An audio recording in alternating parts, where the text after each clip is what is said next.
23 today. So there's a lot of different parts of Psalm 23. We're just going to hit three main topics that I believe are some of my favorite, and hopefully you'll be able to learn something and just fall in love with God more.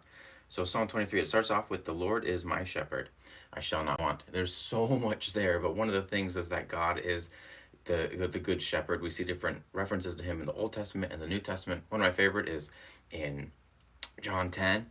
Jesus says, "I am the good shepherd."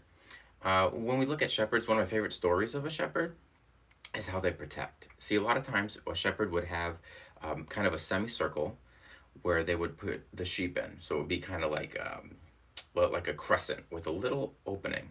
And the sheep would all go in at night into this crescent. And instead of having a regular door, a regular gate to close it, the shepherd would use his body and sleep in that space so that if anyone needs to come in or come out, they would have to go through the shepherd.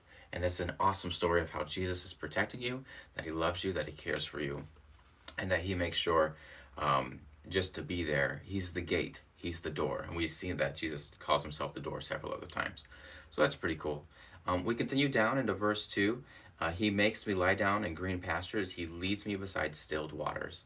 And that's a cool topic as well, because when we look at the word still, it's not just he goes and finds still waters. Yes, they do that, but this is a verb, stilled, with an ed at the end. So he leads me behind stilled waters. That means that sometimes the shepherds would go into a stream and they would take rocks and they would dam up the river so that the water downriver was still. And so it's not that it's a passive thing that God is like, oh, I wonder where the still water is, I better lead them. No, it's like, hey, look, he is God. He is able to still the waters for you, that even in the craziest of circumstances, he can bring a level of peace, which is really cool. We could be here forever, but one of the new things I learned was back in verse 9. It says that you prepare a table before me in the presence of my enemies, and you anoint my head with oil. My cup runs over. Like I said, there's a lot there, but with that, the thing I learned recently was, you anointed my head with oil. What does that mean, right? He's a sheep. We're talking about sheep. We're not talking about like a king. So why would the Lord anoint someone's head with oil if they're a sheep? Well, because back in the day, the sheep would often get their heads stuck in like briars and bristles and all these things.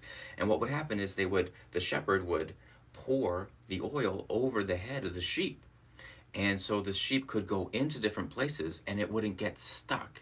And so he's basically helping us out so that when we get ourselves in trouble, he pours that oil on our head and we can kind of get out. And that's sort of like grace. And so we see in Psalm 23, the simple action of a shepherd pouring oil over a sheep's head is the same thing as kind of grace, allowing us to get out of some of the issues and the problems that we have here. We see that all the time within the New Testament. Jesus gives us grace for a lot of times when we sin or when we get into trouble, or sometimes healings, miracles, all that stuff.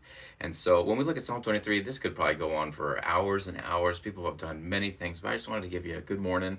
And I hope that you know that Jesus loves you, that he died for you, and that you can wake up this morning great and just have a great day focused on him. So read Psalm 23 if you haven't already today. It's a great verse, great chapter, and bless you guys.